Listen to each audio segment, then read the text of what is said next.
frère et ma soeur parviennent à exercer l'autorité que tu nous as donnée au nom de Jésus-Christ.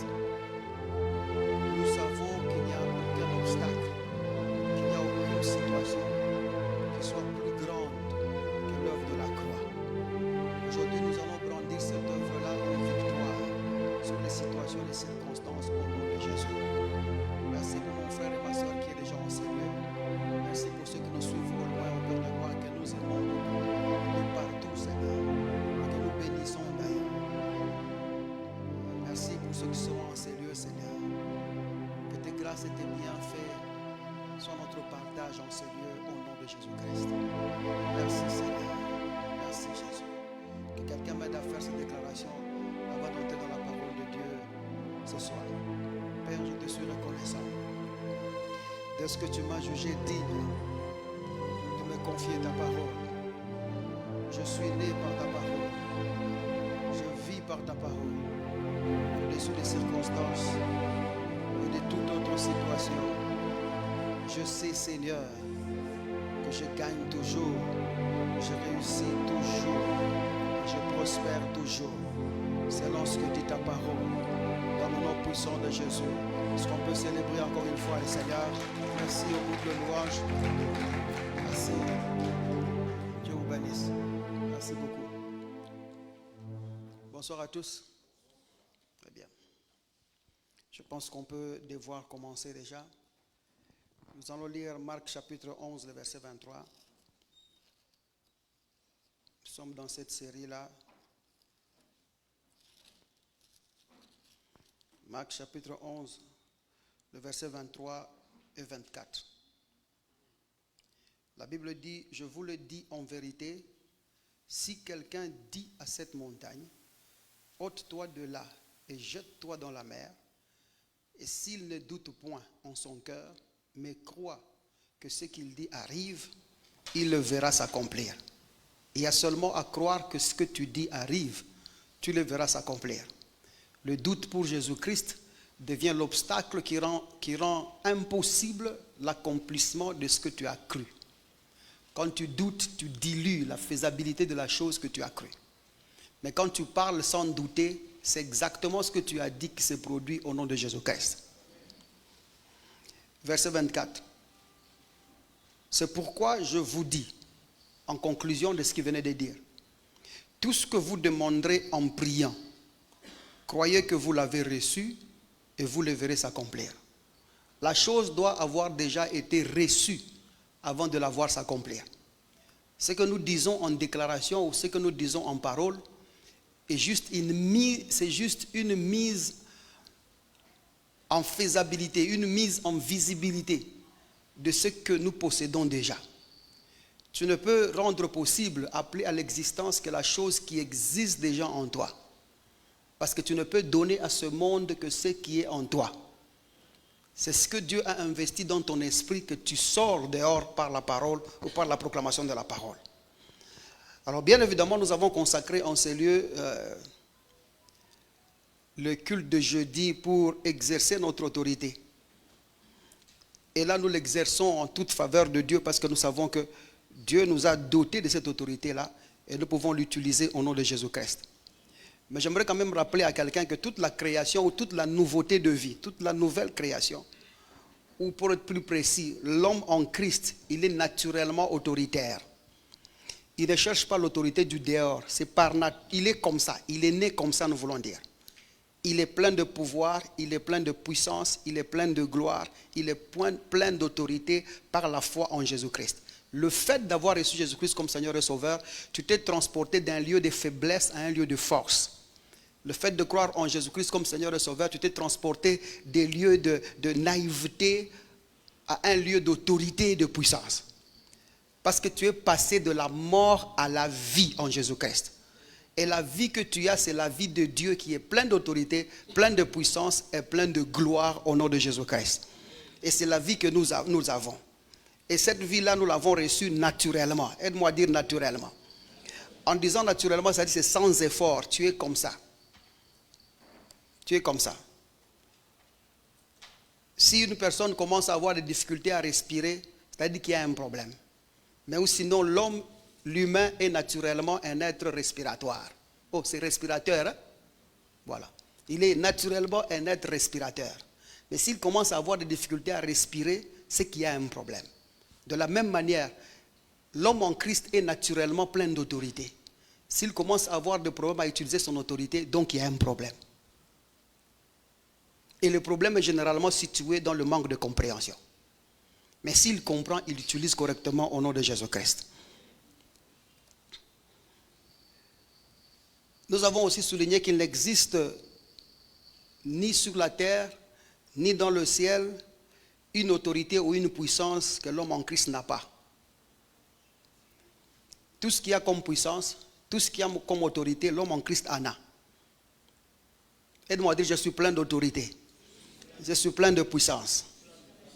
Maintenant, la question dans cette étude, là où nous en sommes, était de savoir, devant les circonstances, devant les difficultés, devant les obstacles ou les situations qui nous arrivent, ben c'est normal que les situations arrivent aux gens. J'ai été initié c'est un peu un mot, introduit, c'est ce que je veux dire. J'ai été introduit à l'évangile. Mes premiers enseignants de l'évangile sont ce qu'on appelle le faith movement. Dans le mouvement de la foi, nous croyons dans la possibilité infaillible de la foi. C'est-à-dire qu'il n'y a rien que la foi ne peut obtenir. Et il y a encore des gens qui prêchent comme ça aujourd'hui. Cependant, la compréhension de la foi qu'on explique dans les faith movement est abusive. Parce qu'elle est en déni de la réalité. On vous dit tout simplement que la foi, c'est la réponse de Dieu, c'est la réponse de l'esprit du croyant à la parole de Dieu. La manière dont tu réponds à cette parole, c'est ça la foi. On ne nous a pas dit que la foi était toute une compilation de dires de Dieu ou de ce que Dieu a fait pour nous en Christ qui constitue la doctrine du croyant. À ce moment-là, nous ferions plus de différence. C'est là que vous voyez beaucoup de chrétiens qui sont dans le déni. Le problème arrive, non, mais ça ne m'arrivera pas, ça ne m'arrivera pas. Mais le problème arrive quand même. Vous trouvez un homme de Dieu qui a fait des miracles, il a prié pour les gens, il a fait des prodiges, mais il meurt malade. Mais il prie, ça n'arrive pas. Parce qu'à un certain moment, quand tu vieillis, le corps lâche. C'est ça, non?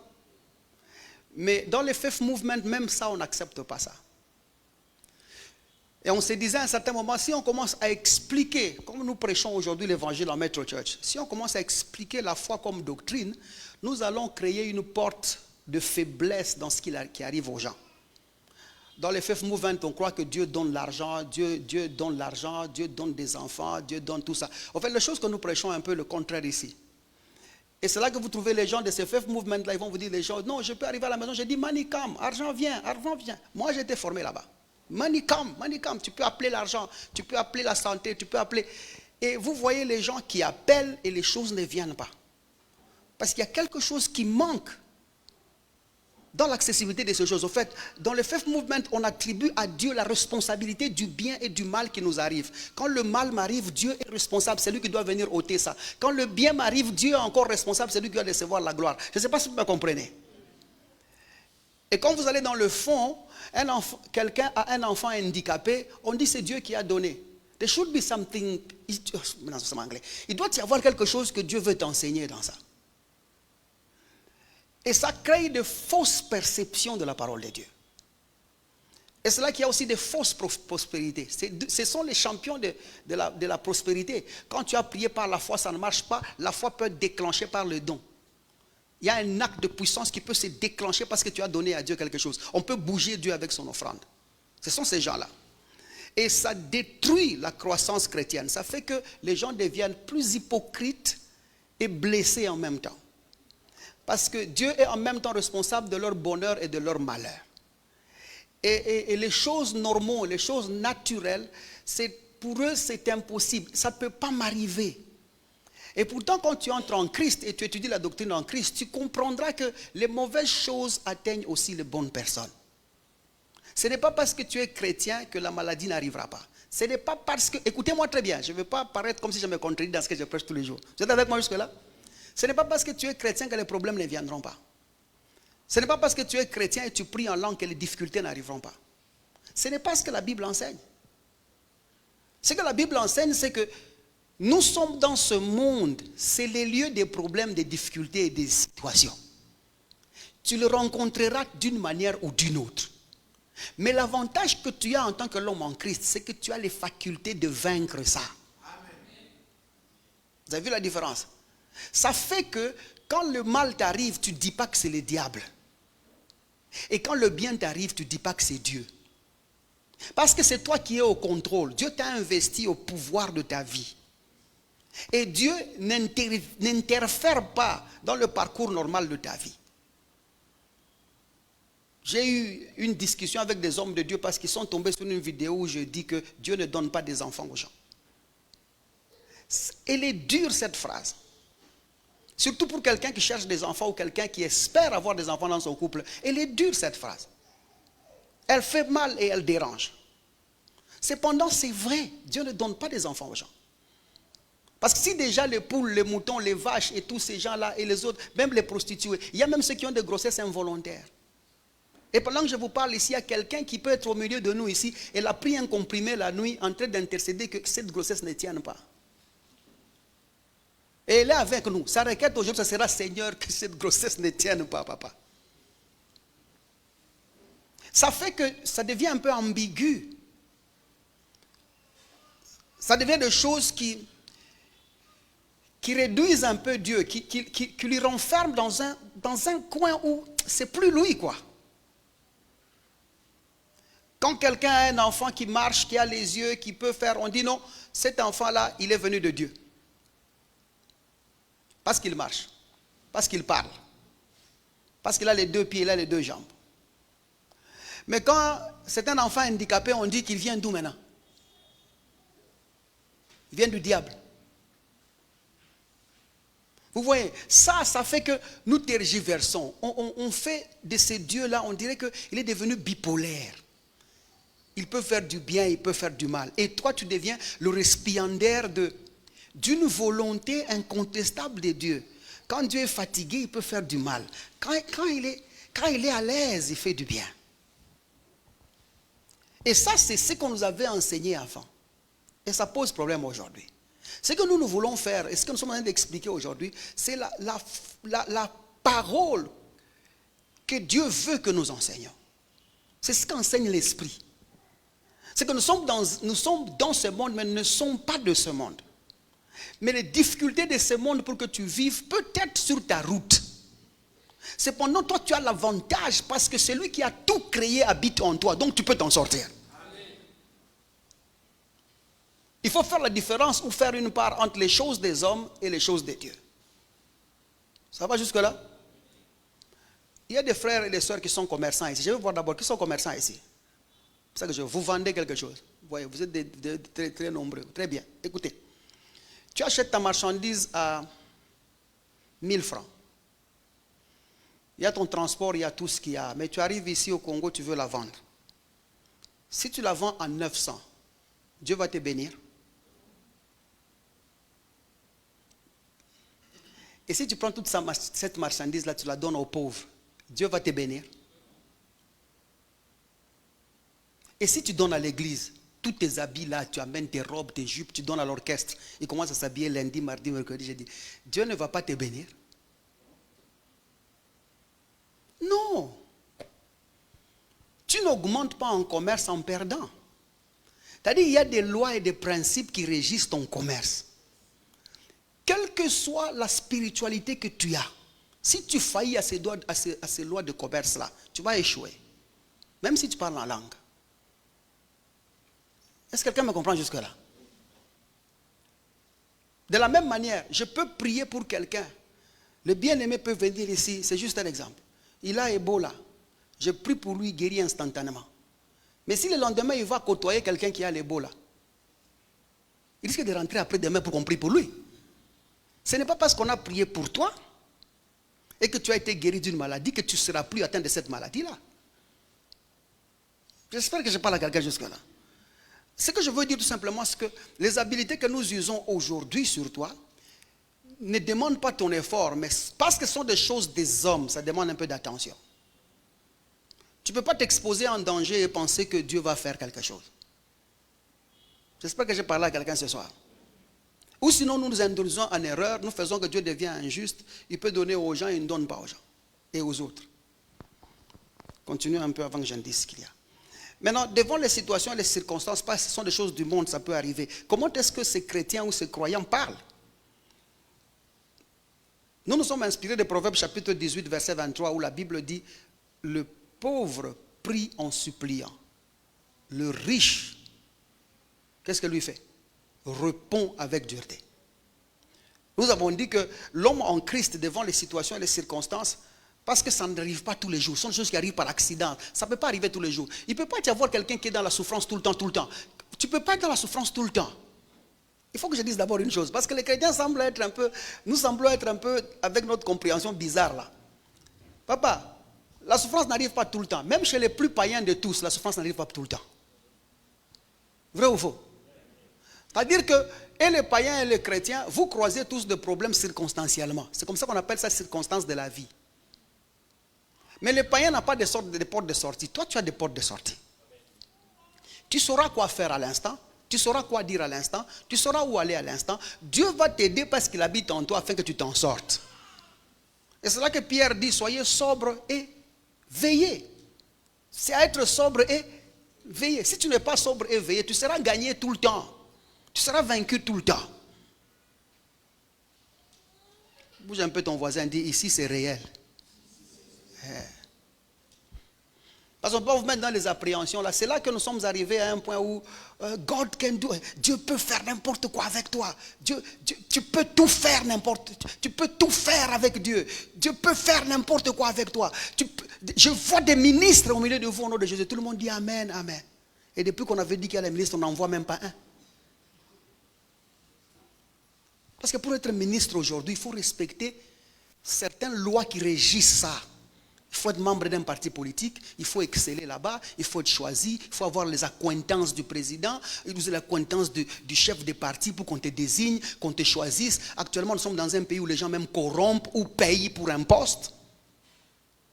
Donc si tu ne remplis pas ces critères, il y a des fortes chances que tu ne sois jamais ministre. Même si à l'église, on avait prophétisé avec fumée. Je ne sais pas si vous me comprenez. Donc il faut que tu sois dans ces lignées-là pour que ça arrive. Donc maintenant, la question c'est comment est-ce que le croyant se comporte? Nous avons dit, il répond avec dureté. L'homme en Christ, lui, répond avec dureté. Parce que c'est lui qui est en poste. Ce n'est pas Dieu qui vient gérer ta vie. C'est toi qui es sur le trône. C'est toi qui es dans la position d'autorité. Tu as été enseveli avec Jésus. Tu es ressuscité avec Jésus. Mais aujourd'hui, tu es assis sur le trône avec lui. C'est toi qui es en charge. Aide-moi à dire, je suis en charge. Tu ne laisses personne entrer dans ta maison, jouer avec ta maison et puis tu l'applaudis. Non, c'est toi qui prends la responsabilité de faire quelque chose, de dire quelque chose. C'est toi qui es en charge. C'est ta responsabilité.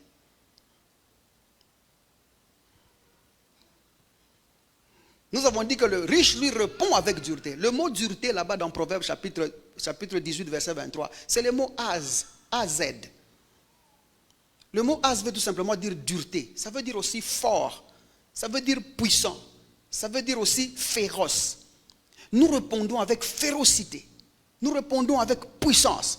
Nous répondons avec force. C'est une habileté qui est là. Tu ne blagues pas. Tu donnes la réponse avec certitude. Parce que tu ne veux pas qu'on joue avec ta vie. Tu ne veux pas que quelqu'un se moque avec ta vie. Et tu n'espères pas. Et je te dis la vérité, si tu ne dis rien, rien n'arrivera. N'espère pas que Dieu viendra faire quelque chose par hasard. Et du moment que tu as reçu Jésus-Christ comme Seigneur et Sauveur, à cet instant-là, tout ce dont tu as besoin, c'est comprendre. Parce que si tu ne comprends pas, tu peux attendre que Dieu vienne faire ce que toi tu dois faire et Dieu ne viendra pas. Je ne sais pas si je parle à quelqu'un jusqu'à là. Il y a des choses qui battent dans mon cœur à dire, mais comme on n'en est pas encore là, qu'on aille un peu doucement comme ça. Et vous savez, quand vous parvenez à une telle compréhension, vous devenez tranquille. Les gens seront agités. Il y a même quelqu'un qui peut regarder, ah, tu vois, lui, les gens vont commencer à penser que tu mérites les choses. Mais c'est vous qui pensez que je mérite ces choses-là. Mais moi-même, avec la réalité de la compréhension que j'ai, je connais où je suis, où je vais, ce que j'ai, ce que je peux, ce que je ne peux pas. C'est la parenthèse que j'ouvrais ici. Nous disions aux gens, je peux tout, tu peux tout parce que c'est lui qui te fortifie, tu peux tout. Donc tu peux prendre ma femme parce que Jésus te fortifie. Hein? Frère Jean-Jacques. Donc le frère ici, il peut prendre ta femme parce qu'il peut tout. Parce que c'est lui qui le fortifie. Non. Il y a des choses que tu ne peux pas faire, même si Jésus est avec toi pleinement. Tu es un peu un bon amère qu'on dit ça. Et même quand tu lis dans le contexte, on a parlé des choses qu'il peut faire. Paul parlait de vivre dans l'abondance et vivre dans la disette. Il dit, j'avais les capacités de vivre. Quand je suis dans l'abondance, je sais comment vivre. Et quand je suis dans la disette, je sais. Il parlait de savoir, je sais.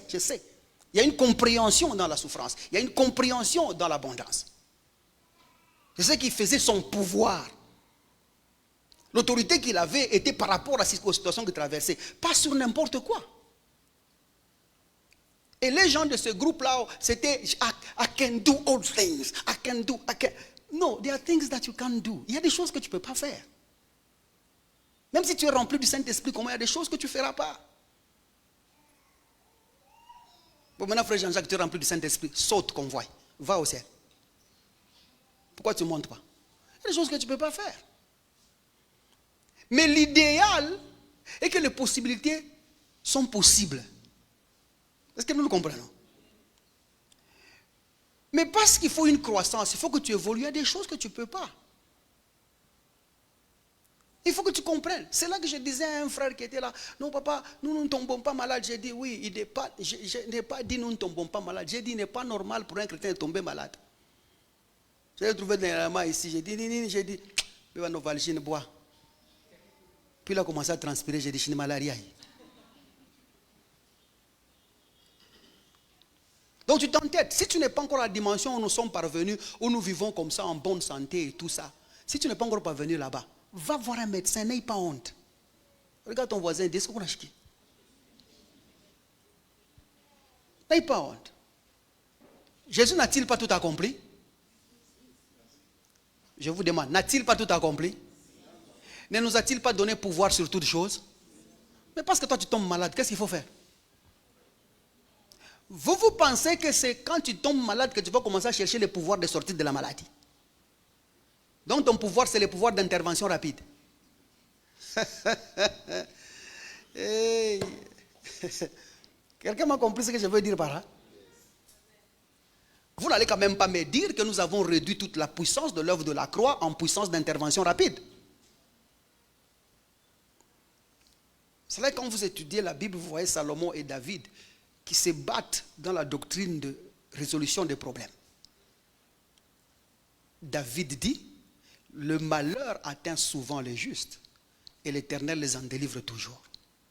Dans le contexte de David, quand vous posez la question, maintenant il te délivre comment? Au-dessus là, il dit, il parle. J'ai dit, j'ai parlé. Le malheur arrive et du moment qu'il prie, c'est comme ça qu'il quitte le malheur. Selon qu'il est dit, vous invoquerez le nom du Seigneur et vous serez sauvés. C'est ça, non? Ça, c'était une formule. Mais quand Salomon est arrivé, il a trouvé la formule de son père qui existait. Son père a fonctionné comme ça toute sa vie. Il a toujours marché comme ça, devant des problèmes. Les problèmes arrivaient d'abord, il s'est concentré sur l'Éternel et il trouvait des solutions. Mais quand son fils est venu, Salomon, il voit la formule de son père qui fonctionnait, mais il trouve que la formule de son père a des problèmes parce qu'on ne sort pas vivant dans chaque malheur. Tu peux appeler l'intervention dans le malheur, mais peut-être y sortir handicapé. Tu peux peut-être laisser ta femme là-bas. Tu peux peut-être laisser ton enfant là-bas. Et David, c'est un témoignage de sa formule, que sa formule ne tenait pas. David a perdu des enfants là-bas. Mais c'était une formule. Il appelait quand même l'Éternel. L'Éternel les sortait de ses problèmes chaque fois. Mais cette formule ne marchait pas tout le temps parce que tu perds les choses de valeur des fois. Quand Salomon entre, lui, il dit ceci. Aucun malheur n'atteint les justes. Une citation très ferme. Mais quand on lui pose la question, pourquoi tu parles comme ça avec assurance? Il dit parce que l'homme prudent voit le mal de loin. Le prudent, c'est les sages. Est-ce que quelqu'un me comprend? Salomon entre, il quitte l'intelligence normale, lui relève tout dans la sagesse des dieux. Un homme sage doit voir la chose avant qu'elle n'arrive. Et si tu l'as vue avant qu'elle n'arrive, pour qu'elle n'arrive pas, qu'est-ce que tu fais? Tu l'anticipes en parlant. Est-ce que quelqu'un me comprend jusque-là? C'est comme ça que tu ne dis pas sur tes enfants, Kubumbafu, tu es idiot, toi tu es... Non, tu es en train de s'aimer quelque chose dans le futur parce que les paroles n'ont pas de cimetière. Tout ce que tu vois dans le futur, c'est maintenant qu'il faut poser une sémence contraire. Ce n'est pas en étant, lorsque le problème arrive que tu veux y sortir, parce que ça peut créer des gaffes, ça peut faire des choses. Regardez la différence de Jésus et les disciples. Jésus arrive et dit aux disciples, regardez, vous voulez traverser, j'ai une prière à faire. Au fait, il n'avait pas dit qu'il avait une prière à faire, il parlait avec les gens. Et il dit aux disciples, allez à l'autre bord. On se rencontre là-bas. Les disciples arrivent, c'était le dernier bateau qu'il y avait, ils montent dans les quelques bateaux qu'il y avait, ils partent. Jésus lui reste, il finit de parler avec les gens, juste quand il veut partir, il improvise une prière. Eux, ils sont partis sans avoir vu ce qui venait. Mais Jésus, avant de partir, lui a vu ce qui venait. Et il a prié pour ça. Quand il arrive, il trouve qu'il n'y a pas de pirogue. Il marche sur les eaux. Vous connaissez l'histoire, non? Mais quand il marche sur les eaux, à l'instant qu'il marche sur les eaux, il y a un vent contraire qui s'élève. Vous êtes avec moi jusque-là? Eux, les disciples n'ont pas vu le vent contraire. Mais Jésus a vu le vent contraire. Et il a parlé pour que ce vent n'ait pas d'effet sur lui. C'est comme ça qu'il a marché sur les eaux malgré le vent contraire jusque chez eux. Mais ceux qui n'ont pas vu le vent venir, ils ont eu besoin du Seigneur qui venait. Et note une chose, quand le vent viendra, parce que tu ne l'as pas vu venir, il te surprendra. Et dans cette surprise-là, même Dieu, tu ne le reconnaîtras pas. Et c'est parfaitement ce que les disciples ont vécu. Parce qu'ils n'avaient jamais vu un vent contraire. Le vent contraire est venu. Ils n'avaient jamais rien dit sur le vent contraire. Et au milieu de ces vents-là, quand Jésus, la solution est venue, ils ont dit c'est un fantôme. L'homme prudent voit le mal. C'est comme ça que nous insistons sur la fusion avec le Saint-Esprit ou la fusion avec Dieu. La fusion avec Dieu te permet de t'accorder un temps d'avance sur les temps. N'oublie pas, l'homme en Christ, c'est l'unique être qui est dans le ciel et sur la terre en même temps. Il est bilocalisable. L'homme en Christ est dans l'éternité, vivant dans les temps. C'est que les temps pour toi, c'est un replay d'un film que tu aurais vu. C'est qu'on est en train de rejouer ce que toi tu aurais déjà vu. Un être éternel ne peut pas être surpris de la vie. Comment est-ce que tu es surpris? Comment est-ce que tu es surpris qu'il y a la maladie? Comment est-ce que tu es surpris qu'il y a... Et là, nous faillissons, nous tous. Ce n'est pas seulement vous. Nous tous, nous tombons dans ça. Des fois, quand tout va bien, vous rigolez, tout marche bien, tu ne vois pas le mal venir. Tu ne vois pas le problème venir. Nous sommes dans une distraction qui nous emporte. Et ça nous aveugle un peu. Et quand le vent contraire à cette vie-là va commencer à souffler, tu ne reconnaîtras pas l'aide de Dieu. C'est comme ça que les gens ne reconnaissent pas l'aide de Dieu, mais commencent à parler de leurs problèmes. J'étais bien, je ne sais pas ce qui m'arrive. Et on dirait vous tombez dans ce que Job a déjà vécu parce que vous n'avez pas vu les choses venir. Je parle à quelqu'un jusque-là. Laissez-moi dire un peu 2 mots ici et avancer. Donc nous avons dit dans ça, au milieu de cette situation-là, ce que l'homme en Christ fait, c'est qu'il répond avec dureté. Et la formule c'est laquelle? La première des choses, c'est qu'au milieu de ces problèmes, il proclame la parole de Dieu dans ces situations. La situation, c'est ce vent contraire que nous avons élevé ici en parlant dans mon exemple. Tu ne parles pas de ça. Tu élèves la parole de Dieu dans ça. Tu ne dis pas comme on nous enseignait avant, tu n'as pas d'argent en poche, tu es en train de confesser là-bas, I'm rich, j'ai l'argent, je suis riche. Comme une chanson là que j'aime le deuxième couplet, malheureusement même ici on ne chante pas le deuxième couplet. Que le pauvre riche, je suis riche. C'est ça, que les faibles disent, je suis riche. Parce que dans la Bible, ce verset-là, il est en moquerie.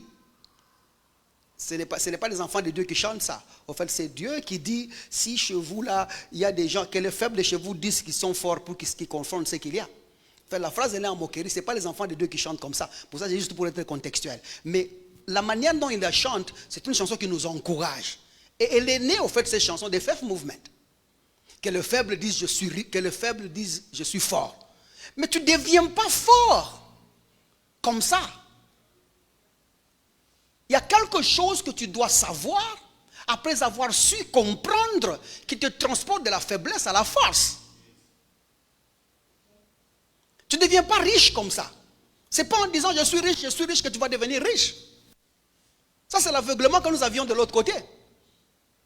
Il y a des choses que tu dois connaître, après les avoir connues, que tu dois comprendre pour que tu quittes la pauvreté vers la richesse. La Bible même dit, nous connaissons la grâce qui a été manifestée à notre Seigneur Jésus-Christ. Lequel de riche qu'il était a été appauvri afin que nous soyons enrichis. Notre enrichissement est dans sa pauvrification. Quelqu'un comprend le français là? S'il n'y a pas cet acte de Christ là, mon enrichissement n'y est pas. Je ne peux pas dire le matin, je suis riche. Non, tu ne dis pas tu es riche.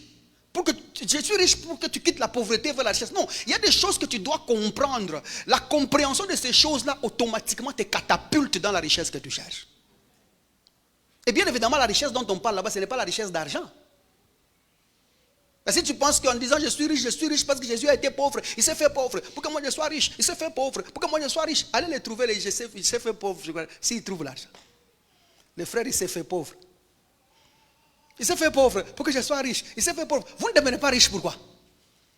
Parce qu'il y a des choses que vous devez comprendre. Si c'est la richesse financière dont vous cherchez, vous ne devez pas donc demander à Dieu de quitter la pauvreté vers la richesse matérielle. Quelqu'un me comprend jusque-là? Parce que Dieu ne donne pas des choses aux gens. Qu'est-ce que vous devez demander plutôt? La sagesse de Dieu imputée dans votre situation pour vous donner ce qu'il faut faire afin d'avoir la richesse qu'il faut obtenir. Amen. Vous comprenez? C'est cette sagesse qui conduit les commerçants. Ils arrivent là où ils achètent la marchandise, ils arrivent comme ça. C'est lui-même. Il arrive, il est en train de choisir. Il prend un colis. Il a même déjà calculé. Si c'est en Chine, si c'est à Dubaï où tu es, tu as même déjà monté la calculatrice à ton prix parce que visiblement tous les Congolais achètent avec la calculatrice.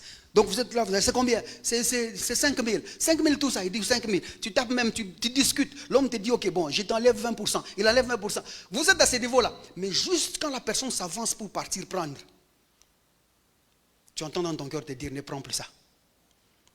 Et tu vois un autre article, tu dis, tu sais quoi? Je change ça. Attends, je regarde d'abord ça.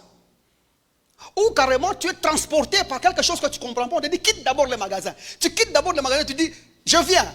Tu sors et tu te rends compte que tu n'étais plus jamais rentré là-bas.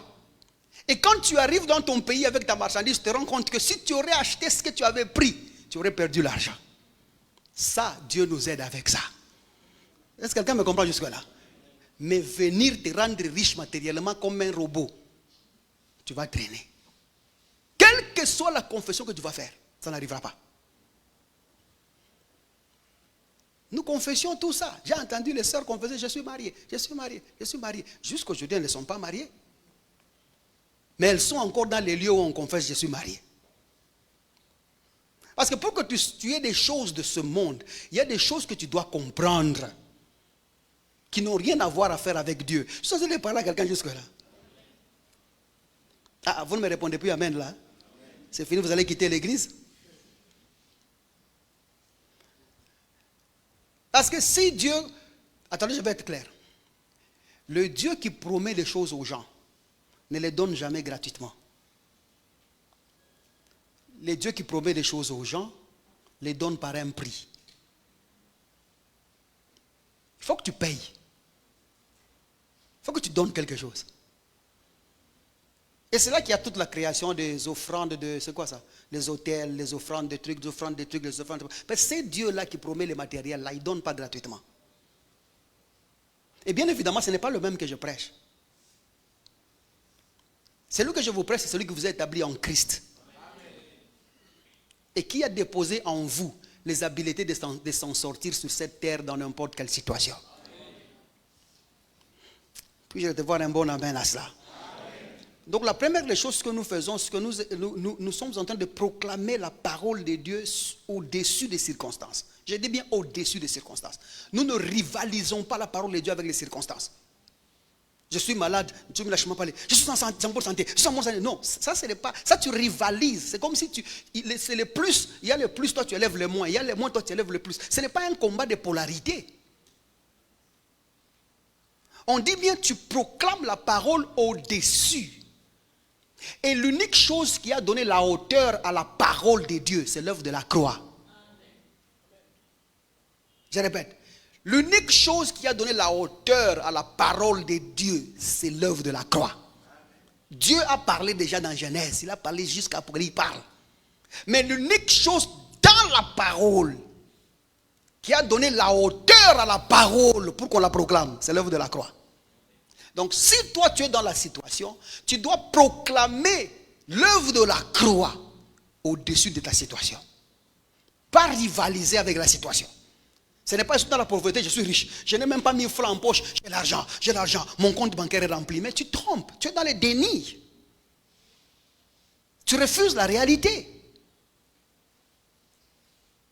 Et tu vas traîner pour que ça change. Je suis en train de bien parler jusqu'à là. Non, vous ne me répondez pas. Ça va jusqu'à là? Tu vas traîner.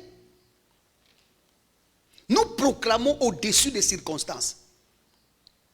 On t'a dit, oh non, tu vois, on a vérifié ton ventre, la conception sera difficile. Tu ne t'aimais pas là-bas, Seigneur. Moi, je vais avoir un enfant. Moi, je vais avoir... Non, non. Tu proclames cette situation du médecin là, en dessous de ce que Dieu a fait pour toi en Christ.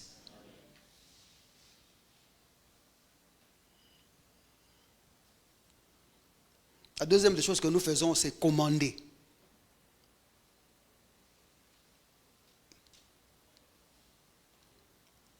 Le commandement ici, c'est l'habilité de donner l'ordre à l'obstacle de se déplacer. Bien évidemment, l'obstacle ne se déplacera pas si tu ne dis rien. Parce que l'obstacle est au bon endroit. C'est chez eux ici.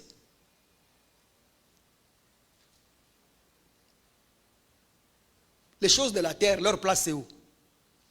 Sur la terre. Il y a le chômage en Christ. Il y a le chômage dans les ciels. Le chômage se trouve où? Sous la terre. Il est à sa place.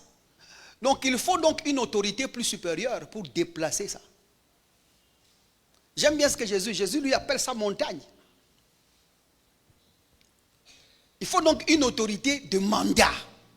Une autorité légale pour déplacer ça. C'est ça que vous trouvez par exemple en Acte 19, il y a l'histoire des enfants de Sheva. Ils étaient exorcistes. Ils arrivent devant les démoniaques, ils chassent les démoniaques. Au nom de Jésus-Christ que Paul prêche, le démon part. Le démon est parti. N'ont-ils pas commandé? Ils sont commandés. Mais le démon n'a pas bougé. Pourquoi? Parce qu'il faut un investissement d'autorité. Ils n'obéissent.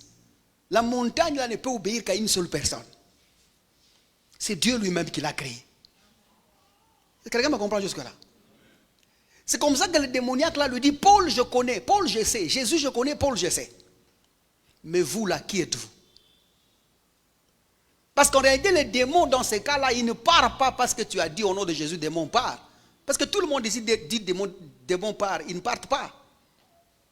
Le démon ne part que s'il identifie l'identité de celui qui a investi d'autorité de le faire partir.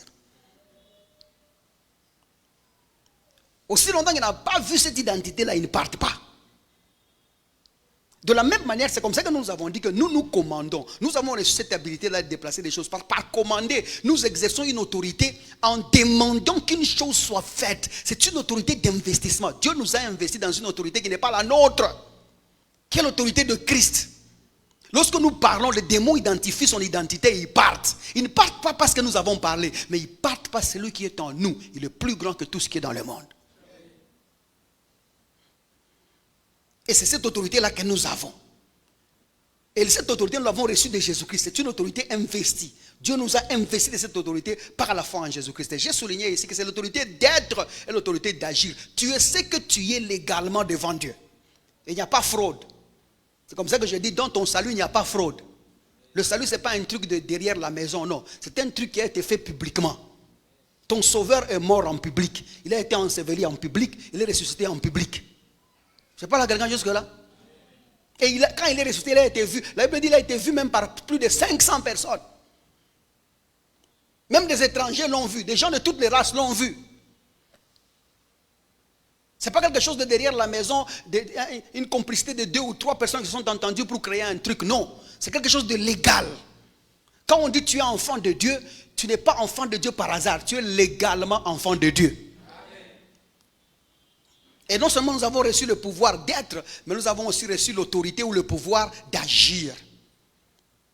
Ce que nous faisons, c'est légal. En fait, nous faisons exactement ce que le Père ferait. Et Jésus-Christ a dit, le Fils ne fait que ce qu'il a vu son Père faire. Et nous sommes les fils de ces pères-là. Et nous faisons ce que nous avons vu notre Père faire.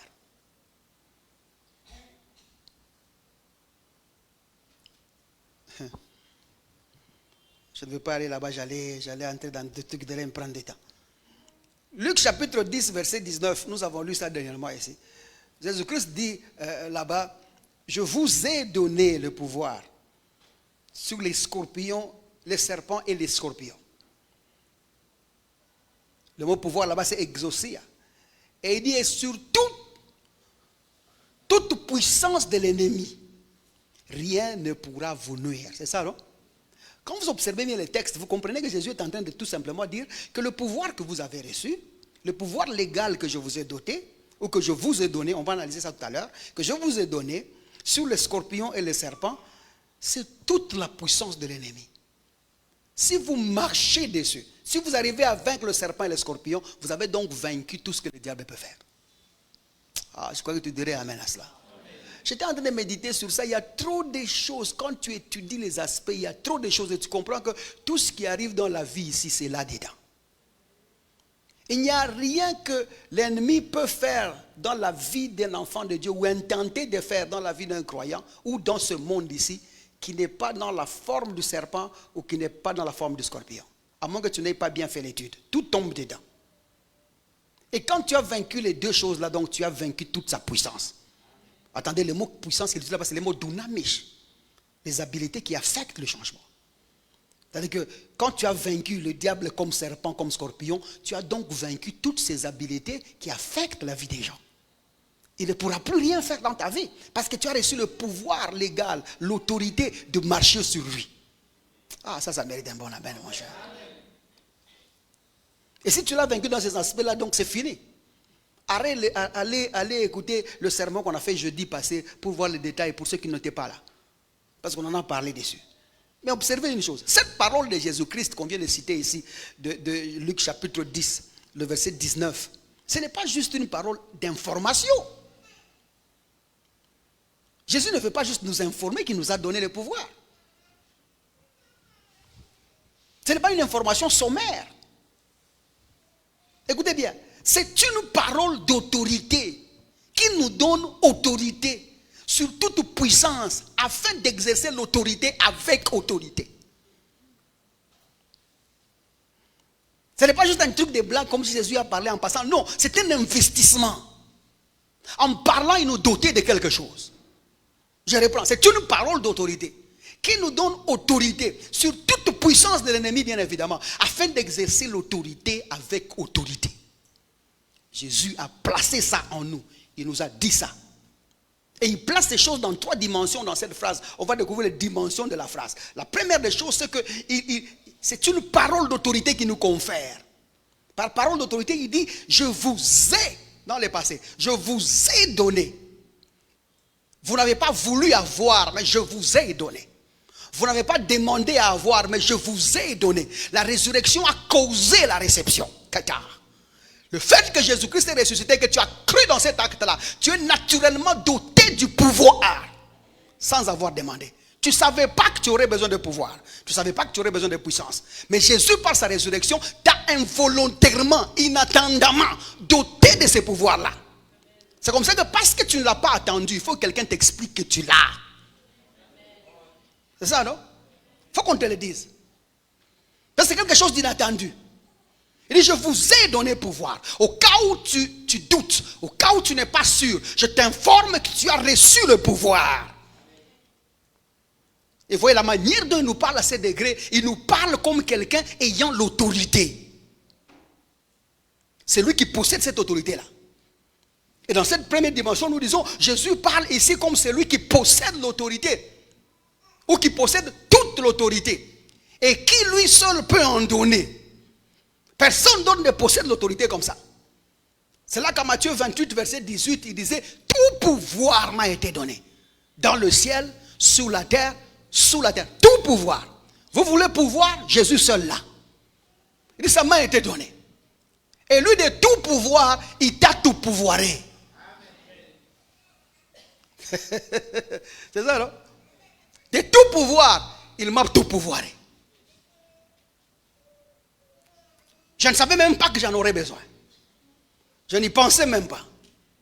Je ne réfléchissais même pas. Mais la foi en Jésus-Christ et la compréhension de la réalité de vie en Christ m'a présenté comme quelqu'un qui est naturellement autoritaire. J'ai le pouvoir.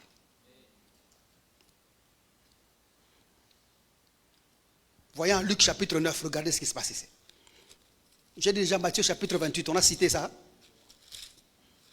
Regardez Luc chapitre 9. C'est Jésus qui donne le pouvoir là. Luc chapitre 9, regardez le verset 1er. Il dit, Jésus ayant assemblé les 12, qu'est-ce qu'il a fait? Leur donna quoi?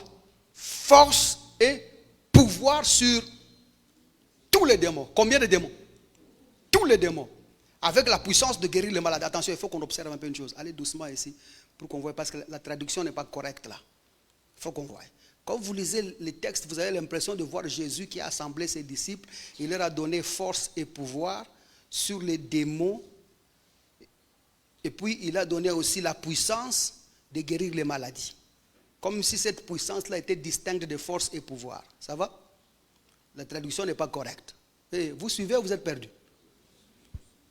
Voilà, ça doit se lire comme ça. Jésus ayant assemblé les 12, leur donna, le mot force c'est dunamish, puissance. Il leur a donné la puissance et le mot pouvoir c'est le mot exousia. Il les a donné puissance, pouvoir, il n'y a pas le et là-bas. Le et n'est pas dans le texte original. Et puis il dit sur tous les démons. Et puis il ajoute aussi, les avec là c'est aussi de guérir le malade. C'est-à-dire la même puissance et le même pouvoir guérit aussi les malades. Quelqu'un me comprend jusque-là? Tu ne vas pas chercher ailleurs une puissance excédentaire pour guérir les malades. C'est la même force et la même autorité que tu as reçue. C'est-à-dire que tu as le dunamish, l'habilité qui affecte le changement, et tu as aussi l'autorité légale de faire agir cette habilité qui fait les changements là. C'est clair chez quelqu'un? Donc le mot puissance qu'on a répété avec la puissance de guérir. Le mot puissance n'est pas dans le texte original. Tu peux même l'effacer si tu veux. Vous voyez dans la Bible là, tu peux c'est ceux qui ont les bics, efface ça. Ne me faites pas confiance. Moi je travaille avec ceux qui vous donnent la Bible là. Donc j'ai le droit de vous dire effacer. La traduction n'est pas correcte. Maintenant observez, il dit, c'est lui qui donne. Le donateur c'est qui? C'est Jésus. Tu ne peux pas les recevoir ailleurs, le pouvoir, que chez Jésus. Si c'est le pouvoir de guérir, si c'est le pouvoir de chasser les démons, si c'est le pouvoir de changer les choses, tu dois nécessairement aller suivre Jésus, qui lui a tout pouvoir. Donc dans le dépôt de Dieu de pouvoir ou d'autorité, il n'y a que Jésus qui a vu dedans. Il a vu que c'est vide. Tout ce qui était là, c'est à moi maintenant. Tu ne peux pas aller les chercher ailleurs. Maintenant, comment est-ce qu'on a ce pouvoir-là de Jésus? En recevant Jésus-Christ comme Seigneur et Sauveur, tu as ce pouvoir-là. Tu ne vas pas demander à Dieu ni à Jésus de te le donner, parce que la Bible dit, je vous ai donné. Sans que vous ne demandiez, je vous ai donné. La réception de Jésus-Christ ouvre déjà une porte à la réception de cette chose-là. Je parle à quelqu'un jusque-là? Très bien. La deuxième dimension que Jésus a introduite ici, parce que la première c'est celle de dire qu'il avait tout pouvoir et que lui seul pouvait en donner. La deuxième c'est l'autorité reçue. C'est une autorité reçue. Nous avons reçu cette autorité-là. Il dit, je vous ai donné le pouvoir. Je vous ai donné le pouvoir. Je vous ai donné cette autorité-là. Le mot pouvoir, c'est exaucer. Je vous l'ai donné. Jésus se présente ici comme étant le donneur et nous le récepteur. C'est nous qui recevons ce qu'il donne. L'autorité de l'homme en Christ ici, ou du disciple dans le contexte de Luc chapitre 9, ne vient pas de lui-même. Tu ne te fabriques pas d'autorité, tu ne te fabriques pas de pouvoir. Tu dois dépendre de Jésus-Christ, tu dois recevoir de lui. C'est en lui. En lui seul que nous pouvons obtenir ce pouvoir-là. Par Jésus-Christ et en Christ. Tu ne peux pas avoir ça ailleurs. Jean chapitre 15, le verset 5. Quelqu'un a aidé jusque-là?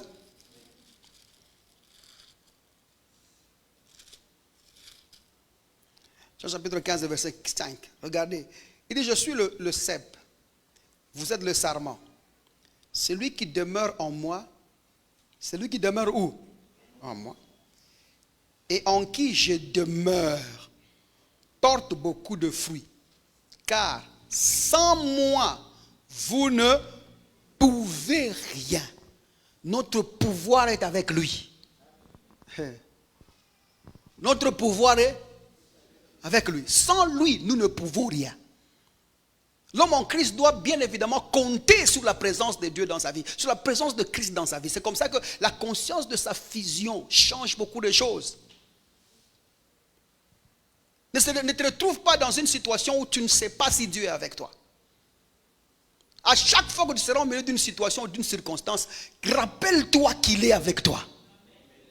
Et même quand ça fait mal, il est avec toi. Même quand tu es devant le médecin en train d'entendre le diagnostic, il est avec toi. Et à cet instant même, tu entendras, il te dira, son diagnostic est faux. Quelqu'un me comprend jusque-là? C'est comme par exemple, c'est ceux qui voient les visions et les rêves. Ou les rêves. Quand tu as rêvé quelque chose, tu as vu une vision. Et que tu vas chercher quelqu'un pour te l'interpréter. Si quelqu'un ne t'interprète pas correctement, tu vas arrêter de poser des questions. Tu peux changer même 10 interprètes. Pourquoi tu changes les interprètes? Est-ce que c'est parce que tu veux qu'on te dise ce que tu veux entendre? Non. Quelque chose en toi dit, l'interprétation n'est pas correcte. L'interprétation n'est pas correcte. Tu demandes à une autre question, la personne t'interprète, tu dis non, elle n'est pas correcte. Mais tu trouves quelqu'un, un phronimos, tu lui poses la question, tu lui expliques ta vision, il t'explique, tu es satisfait, tu dis waouh, c'est ce que je devais comprendre. Tu es avec moi jusque-là? De la même manière, ce que tu cherches dehors chez l'autre frère là, tu as en toi. À chaque fois que tu seras au milieu de ta situation, il te dira que ça c'est vrai ou ça c'est faux. Parce que la Bible dit, vous entendrez une voix après l'événement, une voix qui vous dit tournez à gauche, tournez à droite. La direction, elle est avec celui qui est en toi. C'est lui l'ancre du bateau de notre corps et de notre vie. C'est lui qui donne la direction. Et c'est Jésus qui nous donne où il faut aller. Et ce que nous faisons, c'est ce que nous avons vu le Père faire. En d'autres termes, nous ne ferons rien avec le pouvoir en Christ qui n'est pas ce que nous avons vu le Père faire. J'aimerais insister sur ça pour que quelqu'un comprenne avant qu'on passe. Ce qui voudrait dire que le pouvoir que tu as en Jésus-Christ ne tue personne. Parce que Dieu ne tue pas. Le pouvoir que tu as en Christ là ne peut pas rendre quelqu'un malade. Parce que Dieu ne rend personne malade. Le pouvoir que tu as là n'est pas un pouvoir de démonstration de peur dans la vie de quelqu'un. Au Komona, tu verras, tu vas voir. Ah, il n'y a pas de choses comme ça parce que Dieu n'a promis à personne, tu vas voir. Tu vas voir, on n'a pas entendu ça chez Dieu. C'est-à-dire tout ce que tu peux faire avec le pouvoir que Jésus a établi en toi ne peut être que ce que tu as vu le Père faire. Ce que le Père n'a jamais fait, tu ne peux pas faire. Ça va? Vous m'entendez jusque-là? Quelqu'un va dire, non, n'est-ce pas que la Bible dit, vous ferez encore de plus grandes choses que ce que j'ai fait. Mais là, ça parle du salut. Ça parle de sauver les gens. Jésus n'a conduit personne à Jésus. Il n'y a que toi et moi qui pourrons conduire les gens à Jésus. Ça, c'est la chose que Jésus n'a pas pu faire. Vous avez compris? Quelqu'un a une réponse sur ça? Très bien. Maintenant, la troisième dimension que nous voulons parler ici, c'est l'autorité à exercer. Et c'est là que nous péchons plusieurs fois. Jésus-Christ dit, je vous ai donné le pouvoir de marcher de marcher sur toute la puissance de l'ennemi. C'est-à-dire que le pouvoir là, il est pour un but précis. Il est pour faire quoi? Marcher. Aussi longtemps que tu auras ces pouvoirs-là, tu marcheras sur les dominations, les principautés et sur les choses de ce monde. Et rien ne pourra te nuire. Je dis bien aussi longtemps. Jésus ne dit pas ici seulement que nous avons reçu une certaine autorité. C'est bien tout ça. Mais l'accent ici, c'est qu'il faut qu'on l'exerce. C'est un pouvoir de marcher. J'ai dit bien, c'est un pouvoir de marcher. En lui sont les capacités de domination, les capacités de triomphe. C'est un pouvoir qui est comme ça, un pouvoir qui est fait juste pour ça, pour triompher avec. Luc chapitre 9, le verset 1 et 2, là où nous sommes, il y a deux aspects que j'aimerais qu'on voie là-bas. J'espère que je ne vous fatigue pas, ça va?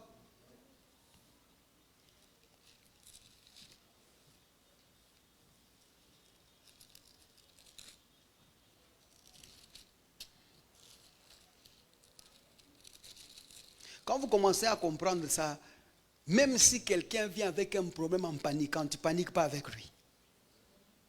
C'est ça, non? Ceux qui me connaissent généralement comme quelqu'un, même si déposé, même si tu as un problème commun, je ne peux pas m'agiter avec toi. Pourquoi je m'agiterai avec toi? Je refuse à ce que les suggestions de l'ennemi qui te compliquent nous suggèrent la complication. La compréhension de la réalité de vie en Christ te place à une certaine position où tu vois les choses d'en haut et non d'en bas. Ne laisse pas ton problème avoir la taille que tu as. Parce que vous allez vous voir face à face. Et si tu te regardes en face avec ton problème, tu ne verras pas au-delà du problème. Et si tu regardes les choses d'en haut, tu aurais vu comment placer les pions. Ah, il est ici, donc si moi je bouge comme ça. Tu vois, c'est comme ça que vous avez des gens. Parce que le problème a la même taille. C'est comme cet altar ici. Tu es là en train de pousser. Chaque fois, tu ne passeras pas parce qu'il a la même taille. Et comme tu vois les choses à la taille de ton problème, tu ne sauras pas que si tu fais juste un pas à droite, tu vas quitter et avancer. Quelqu'un a compris? Mais parce que toi tu es tout le temps moto, tu vas laisser, okosuka, na pesi vertige, okokufalelo, na tombolio, na kitisio, na matisio, azaka kawana. Parce que tu regardes le problème en face. Dans le monde spirituel, on n'affronte pas les problèmes en face. On le regarde vers les hauts. C'est comme ça qu'il dit, il nous a fait asseoir loin au-dessus des principautés et les dominations. C'est ça ta place. En face des problèmes, ta place est en haut. Pourquoi en haut? Pour que tu le vois à partir d'en haut là. Peut-être que tu vois ce qui te complique là. Ton problème c'est juste... Et puis tu avances. Mais si tu regardes le problème en face, tu ne partiras pas parce que cet obstacle est à sa place. Je parle à quelqu'un jusque là? On rentre ici, on va voir deux choses là-bas. Observez, j'ai déjà expliqué le verset. Jésus ayant assemblé les 12, leur donnant la puissance et le pouvoir sur tous les démons. Aussi de guérir le malade. Il ajoute, verset 2. Il les envoya prêcher le royaume de Dieu et guérir le malade. Pourquoi on répète guérir deux fois? Moi, ce sont des choses qui m'étiquent. Pourquoi on répète deux fois? Est-ce que l'auteur voulait juste nous faire plaisir en répétant deux fois ou c'est les figures de style? Mais non. Parce que les mots utilisés sont différents. Dans le premier verset, quand il parle de la puissance de guérir le malade, le guérir le malade, c'est le mot thérapeuo ou thérapio. Le mot thérapeuo là-bas veut dire assurer un service ou rendre un service. C'est presque dans le sens d'apporter un remède. Quelqu'un est malade, moi je viens avec les médicaments, je lui donne. Ou comme une infirmière qui peut laver le malade. C'est le premier mot qui est là. Le malade, il est là. Vous avez reçu la puissance, vous avez l'autorité, mais quand vous trouvez cette personne, vous n'exercez pas votre autorité, mais vous prenez soin de la personne. Sans finir le problème, bien évidemment. Vous êtes avec moi jusque-là? Maintenant, observez le deuxième aspect. Dans le deuxième verset, il ajoute quelque chose de nouveau. Il dit, il les envoya, C'est-à-dire que la puissance et l'autorité que vous avez reçue, je vous l'ai donnée pour aller prêcher le royaume de Dieu. Vous voyez maintenant le truc à prêcher. Le mot là-bas, c'est proclamer. Aller prêcher. Il dit bien aller prêcher le royaume et guérir le malade. Le mot guérir là-bas, c'est iaomai. I-A-O-M-I-I.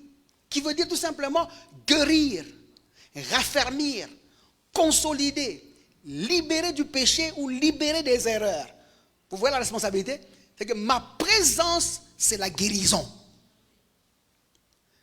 Dans la proclamation, et quand je prêche cette parole, quand j'annonce l'œuvre de la croix, j'apporte ce que la personne manque. Je ne sais pas si vous me comprenez. C'est-à-dire que quand j'annonce, je n'apporte pas le remède, j'apporte ce qui manque. C'est clair chez quelqu'un jusque-là? C'est exactement ce qui nous amène à Matthieu chapitre 10. Observez là. Matthieu chapitre 10.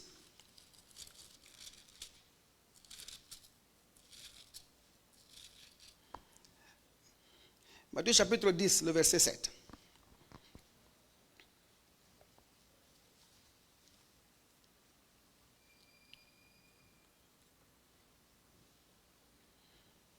Il dit, allez, observez bien les ordres, c'est allez, un aller autoritaire, prêchez. Allez et faites quoi? Prêchez. En Matthieu 28, il dit, allez, faites. Ici, il dit, allez et faites quoi? Prêchez. Nous sommes dans le pouvoir. Et puis il ajoute, et dites, allez, on connaît. Prêchez, on connaît. Mais il ajoute une chose nouvelle là-bas, il dit, et dites. Le royaume des cieux est proche. Le royaume des cieux ici, c'est le mot basileia. Quand il est associé au royaume des cieux, ou le basileia avec le royaume des cieux, c'est le règne de Dieu au fait, il pointe directement au règne de Dieu, il pointe au pouvoir de Dieu, il pointe à l'établissement du règne de Dieu et de son triomphe, ou le règne du Messie et le triomphe du Messie. Maintenant, il dit ici, allez prêcher, dites, le royaume des cieux est proche. Quelqu'un voit ça? Il dit, dites, le royaume des cieux est où? Il est proche. Le mot dites nous interprète parce que c'est le mot lego.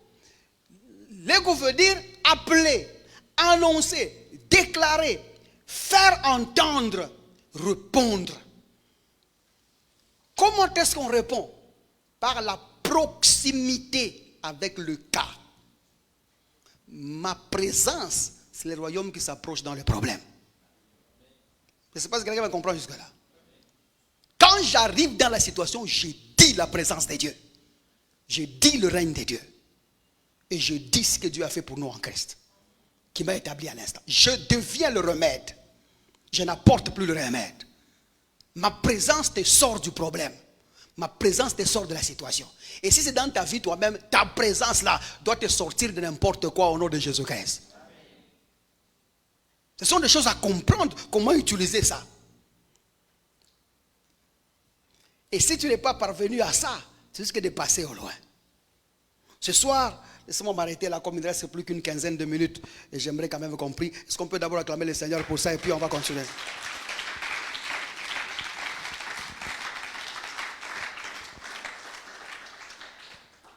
Tout ce dont Dieu, écoutez bien, tout ce dont Dieu veut pour ta réussite, c'est toi.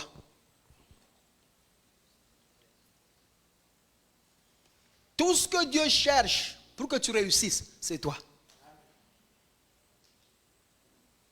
Tout ce que les anges là espèrent avoir pour que ce monde change, c'est toi. Ta présence, c'est l'arrivée du royaume de Dieu. Jésus disait, si donc vous voyez le Fils de l'homme, vous avez vu le Fils de l'homme chasser les démons avec les bouts de doigts, c'est ça, non? Il dit donc le royaume de Dieu est proche. Alors il dit même il est parmi vous. Ce que Jésus était, tu es mieux que ça. Je vais te dire bien, tu es mieux que ça. Les enfants de Dieu ne savent pas que vous êtes glorieux et plus puissant que Jésus à Jérusalem. Et voyez comment est-ce que Jésus s'en sortait des situations. C'est comme ça que toi tu dois t'en sortir tout le temps au nom de Jésus-Christ. Comment est-ce que Jésus réussissait? C'est comme ça que tu dois réussir au nom de Jésus. Mais plus fort tu l'es. Parce que toi tu n'es pas seulement ce qui a été dit, tu es ce qui a été accompli. Quelqu'un est mort pour ce que tu es là.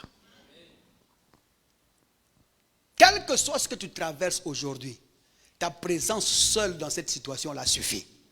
Donc tout ce dont tu as besoin, c'est de donner l'ordre, le commande, et la chose va se faire au nom de Jésus-Christ. Qu'est-ce qui bloque dans ta vie?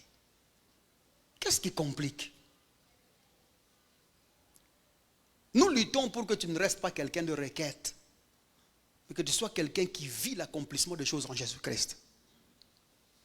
L'homme en Christ, ce n'est pas un porteur de requêtes. C'est un livreur de solutions. Nous apportons les solutions partout. Et la solution peut être une ligne de sagesse. La solution peut être une ligne de force. La solution peut être faire ce que tu n'as pas fait avant. La solution peut être t'associer avec quelqu'un. La solution peut être aller chercher quelqu'un. La solution peut être partout. Mais tu y es cette solution-là. Ne sois pas les sorciers de ta propre vie. Et c'est là que nous avons besoin de la conscience de la présence de Dieu. Parce que dans cette conscience-là, nous écoutons non ce que le monde dit, mais ce qu'enseigne l'Esprit. Et aux choses spirituelles, nous utilisons un langage spirituel. Le Saint-Esprit va te dire ce qu'il faut dire. Le Saint-Esprit va te dire ce qu'il faut faire. Là où le monde parle, là où les circonstances parlent, là où les situations parlent, le Saint-Esprit aussi te dira. Tu entendras une voix. Parce qu'à cet instant si précis dans ton problème-là, même Dieu ne peut rien faire. L'unique acteur autorisé avec pouvoir légal de faire quelque chose dans ta vie là, c'est toi-même. Dieu a tout investi en toi. Donc tu as besoin d'écouter la ligne qui manque. Et cette ligne qui manque là peut finir ce problème là au nom de Jésus. Et c'est à ça que nous t'appelons parce que ce sont des choses qui fonctionnent. Quelqu'un m'a compris? Aide-moi à ton voisin, ça fonctionne ces choses. Tiens-toi debout là où tu es. Tiens-toi debout là où tu es. Et si vous avez compris, nous avons fini avec allez, prêchez, dites.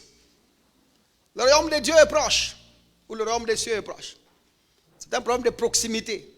Et aujourd'hui, j'aimerais t'utiliser comme la solution du frère et la solution de la sœur. Vous souffrez dans la maison. Va attaquer la personne qui a plus de difficultés dans la maison. Va la suivre. Tu dis, le royaume est proche. Tu m'as vu, tu as vu le Père. Tu as avec moi toute la gloire de Dieu ici. Je ne vous trouve pas confiant dans ce que je viens de dire ici. Est-ce que quelqu'un comprend avec confidence ce que j'ai dit là? Fais un peu un faux tour. Si je dis stop, tu trouves quelqu'un. Bouge, bouge, bouge, bouge. Là où tu vas t'arrêter. Mine, c'est moi qui dis. Vous vous rappelez les jeux qu'on jouait quand on était enfant?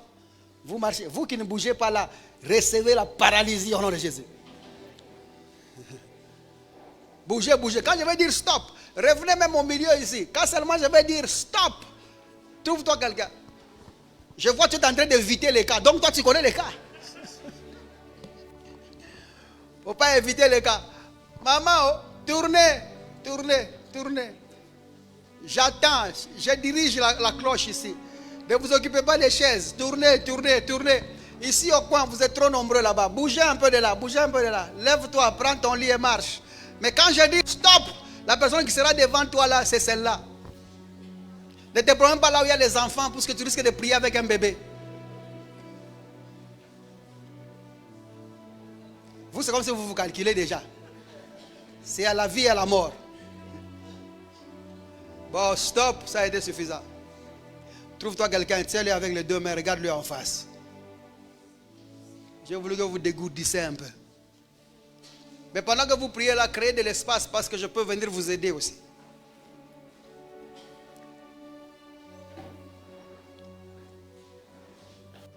Vous l'avez en face? Qui manque quelqu'un parce qu'il y a des frères qui en cherchent.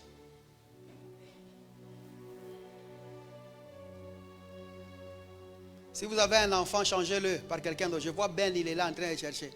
Ben, il a la puissance de Dieu.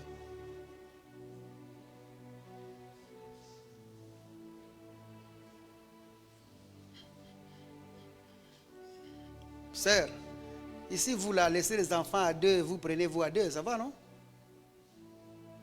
Vous ne vous voyez pas?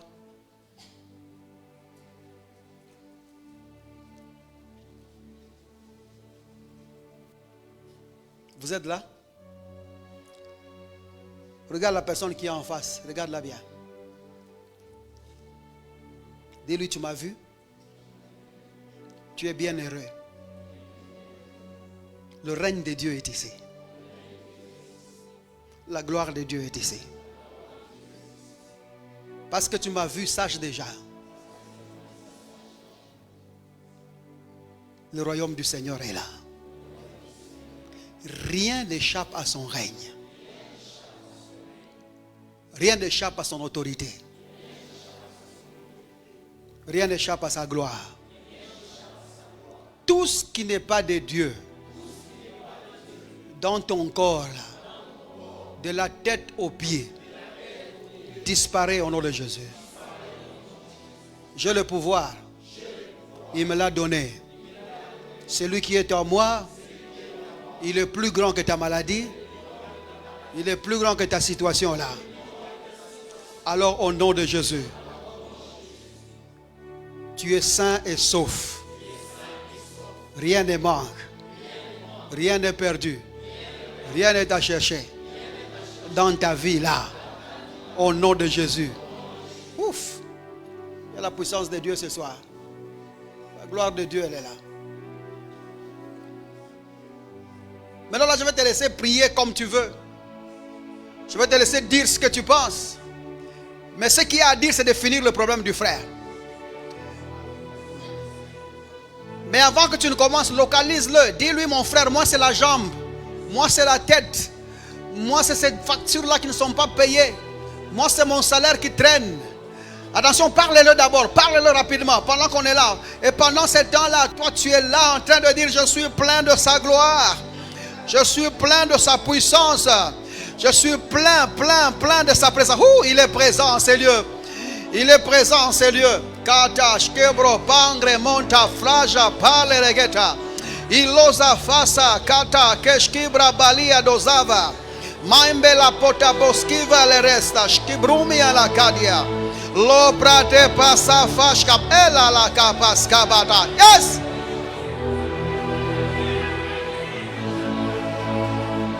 Reconnais la présence du Seigneur. Reconnais sa gloire là où tu es. Reconnais sa présence là où tu es. Reconnais sa gloire là où tu es.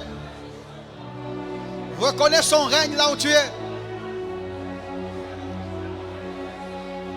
Mashka propande leske pata papaska bota. Isosata kapala goshke bata. Rappelle-toi, tu n'apportes pas le remède, tu es le remède.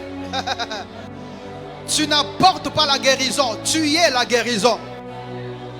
Dieu t'a fait guérisseur, c'est toi qui guéris. C'est toi qui changes la situation de ton frère. C'est toi qui change et transforme ce problème-là. Makata bosh kebra palegesa. Hey, yeshkabata boska. Ure pambia matesko fasa palagere. Ishkoda pasa falaba kande mata. O balabashka papalere kabapala gosaye. Gosaye rabalere kabashka brapa.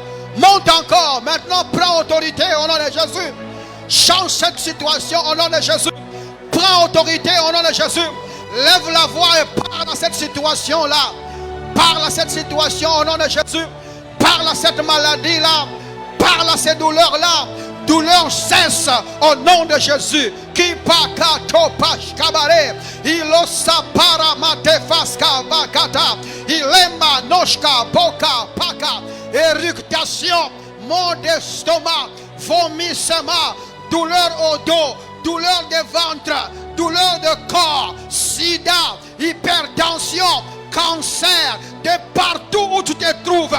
Sors, sors, sors, quitte ce corps et lâche mon frère. au nom de Jésus. Que padash kivra pale, iso sanfalamenta prabelegeshka, ilombra matesca fazakete, lebrota pashka bropaya geta, iso safala brete, kaita boshki brapangre mane, istos dasta palagera boshke brapa, indo male fazakente le gabosha, ona male le gabasafa, ora pande cruda se fashka, onyata la grete, iskemanda pola gava, e pakata pakaskata, aika pokata pradesh kevrasa, e la pradekeskara, o manda prapashkava, iloskata pala, e fala prenai, adabroshke prapane, e tambrembania la koska, konta pala gorashka pata, iso satala, e pa le koska, hallelujah,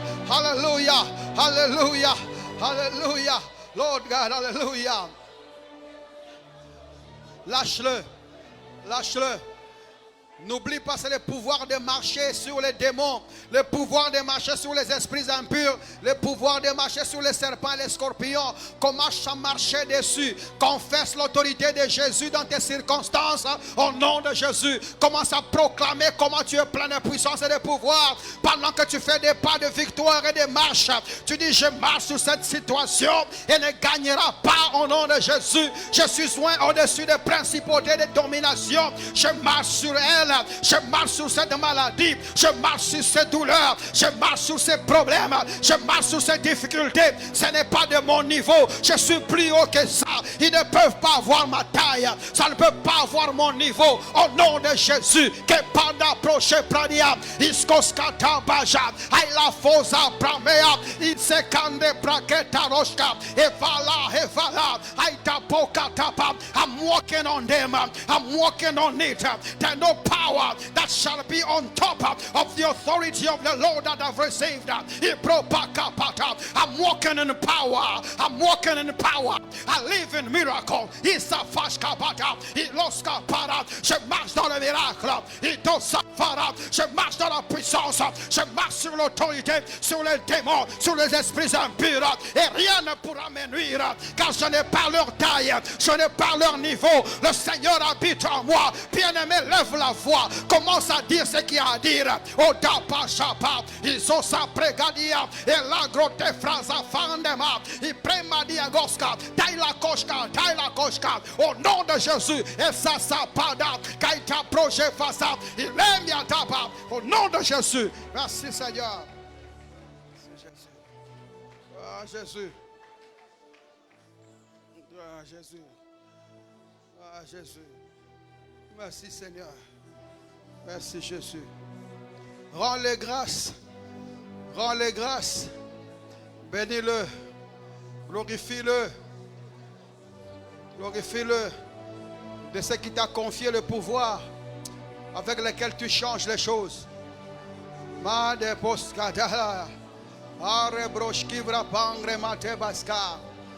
Laisse-lui te parler ce soir. Tu as besoin d'entendre, loin des suggestions de l'ennemi, des douleurs et tout ce que tu vis là. Tu as besoin d'entendre une parole du Seigneur. Le Saint-Esprit parle, mon frère. Il parle dans le cœur de quelqu'un ce soir. Merci Jésus.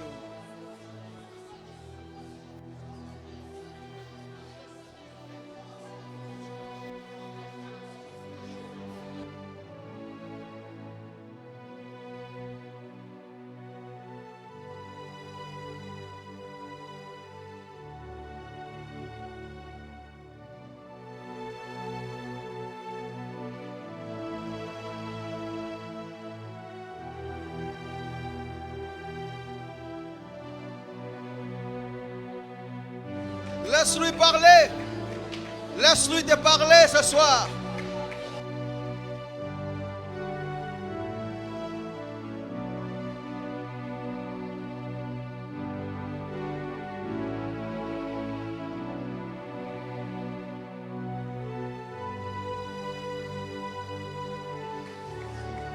Merci Jésus.